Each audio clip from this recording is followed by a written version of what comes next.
All right, let's jump right in.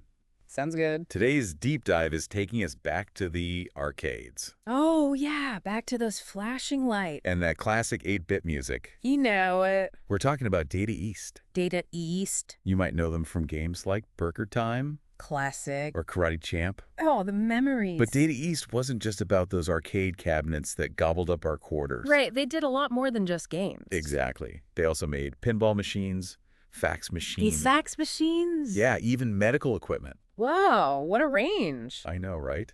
Pretty remarkable for a company that started in 1976. 1976, that's right at the beginning of the golden age of arcades. And they were up against some stiff competition, too. Oh, yeah, giants like Capcom and Nintendo. But they weren't afraid to go head-to-head when it came to innovation. No, they weren't afraid to take risks. And that sometimes got them into a bit of trouble. Oh, you mean like those legal battles? Exactly.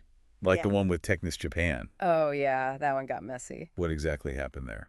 Well, it all started when some former Data East employees, Okay, they went on to found Technis Japan, I see.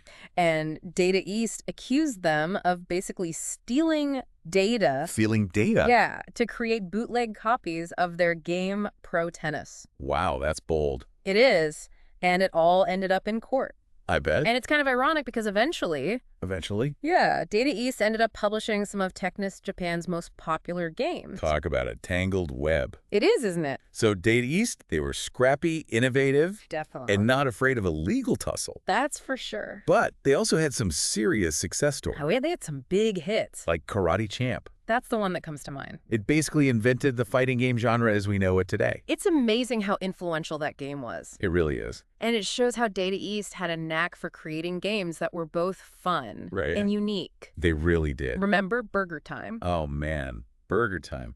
Who could forget that game? It's a classic. Simple concept, incredibly addictive. Exactly. You're just making burgers. But so much fun. That's Data East for you. They weren't just about fighting games either. No, they weren't afraid to experiment with different genres. They had platformers, shooters, Even pinball machines. so many pinball machines. Which is where their risk-taking nature really comes into play. How so?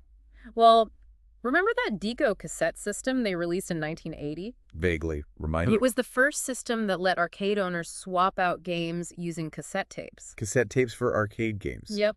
Think of it like the granddaddy of game cartridges. That's pretty wild for the time. It was groundbreaking. I bet it also caused a few headaches, though. Oh, there were definitely some technical challenges. Okay.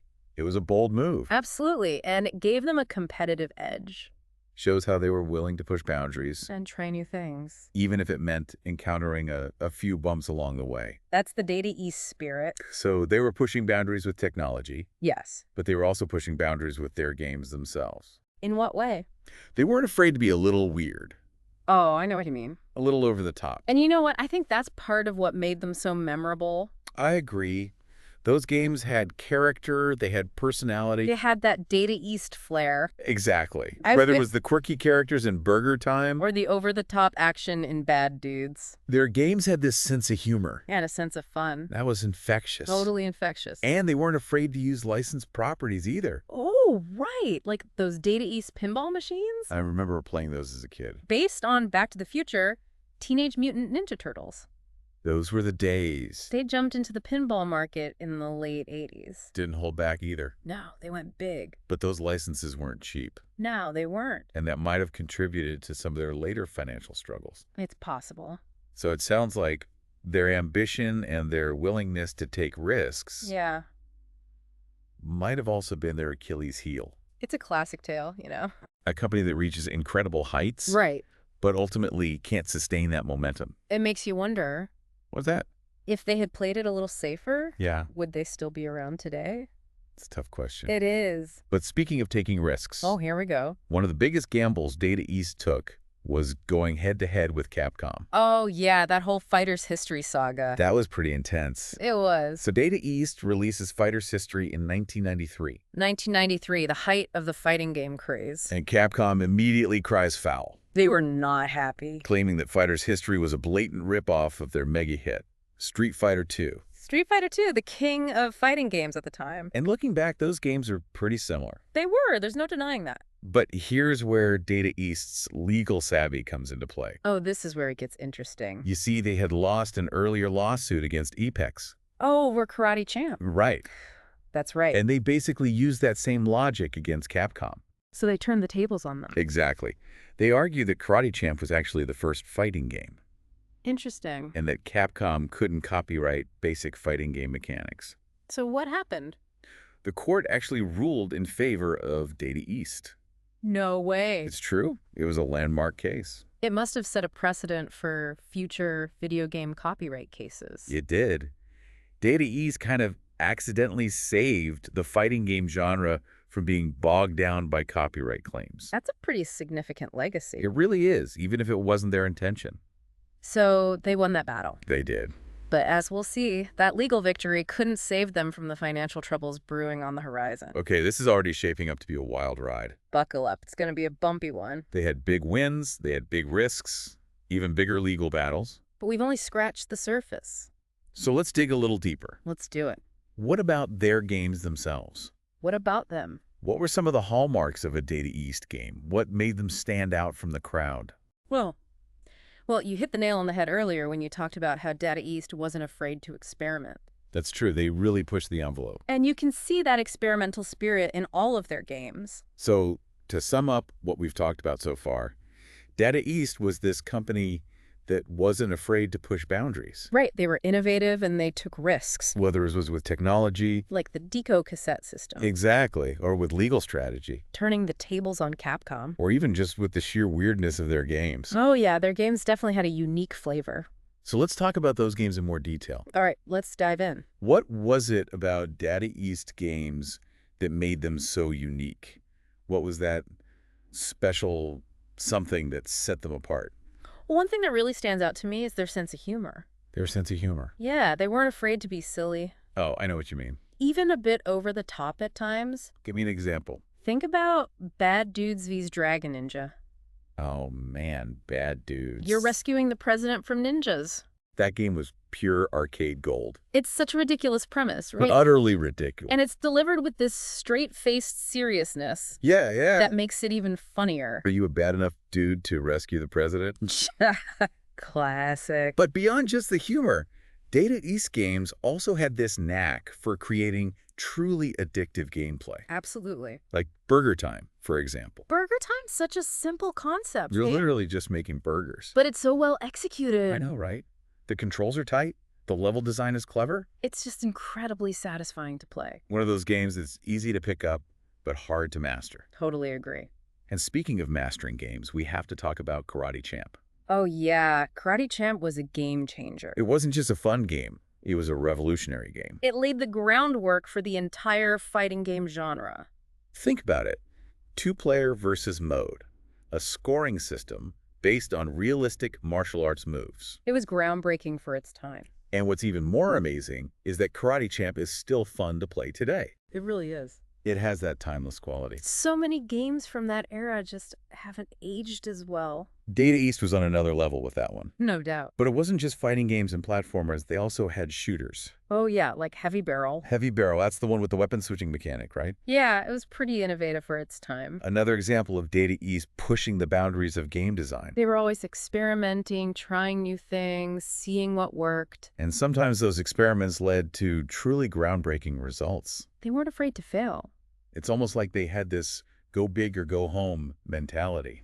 But with a sense of humor sprinkled on top. I think that fearlessness, that willingness to take risks, is what allowed them to create such unique and memorable experiences. I think you're right. They didn't let the fear of failure hold them back. And it's amazing how much influence they had. Especially considering they were ultimately a relatively short-lived company. Their impact on the fighting game genre alone is incredible. But they left their mark on so many other genres, too. Platformers, shooters, pinball. And it's not just about the games themselves, either. What else is there? Think about the overall aesthetic of Data East games. You mean the visuals, the music. Exactly. They had a style that was all their own. I know what you mean. It's hard to describe. But you could always spot a Data East game from a mile away. Vibrant, bold, and unapologetically arcadey. It's like they captured the essence of that golden age of gaming in their visual. And the soundtracks, too. Don't even get me started on the soundtracks. Those were some catchy tunes. Burger Time theme song, anyone? Instant earworm. Their music was so memorable, so full of energy. It all adds up to this unique and unforgettable experience that continues to resonate with players today. Data East knew how to make games that stuck with you. So we've talked about their innovative spirit, their willingness to take risks, their legal battles, and their knack for creating fun and memorable games. We've covered a lot of ground. But there's one piece of the puzzle we haven't explored yet. What's that? Their ventures outside the gaming world. Oh, yeah, that's right. They weren't just a game company. It's hard to imagine the same company that made Karate Champ also produced fax machines and medical equipment. I know, right? It's a wild combination. They were a company of contradictions, weren't they? Innovative, yet prone to technical issues. Wildly successful, yet ultimately unable to survive the changing market. It's almost like they had too many irons in the fire. Do you think spreading themselves so thin ultimately contributed to their downfall? That's the million-dollar question, isn't it? It's impossible to know for sure. Maybe, maybe not. But I think there were a number of factors at play. Like what? Well, their aggressive use of licensed properties might have backfired. How so? Those licenses were expensive, and they could become liabilities if the games didn't perform well. It's a risky strategy for sure. Relying on someone else's intellectual property can be a double-edged sword. It's like building your house on someone else's land. You're not in complete control. Exactly. And then, of course, there's the changing landscape of the gaming industry itself. Ah, yes, the decline of the arcade market in the 90s. And the rise of home consoles? Data East did try to adapt to the home console market. They did, but maybe they didn't adapt quickly enough. It's a classic story of disruption, isn't it? A company at the top of its game gets blindsided by new technologies and changing consumer habits. It happens all the time. But despite their ultimate demise, Data East left behind a legacy that's hard to ignore. No one can deny their impact on the industry. They pushed boundaries, they broke rules, and they created some of the most iconic games of all time. And their influence can still be felt today. In the games we play and the companies that continue to carry their torch. So it's kind of a bittersweet story, isn't it? It is, but it's also a reminder that even in failure, there can be triumph.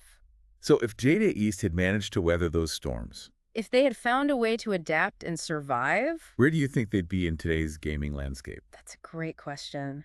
It really makes you think.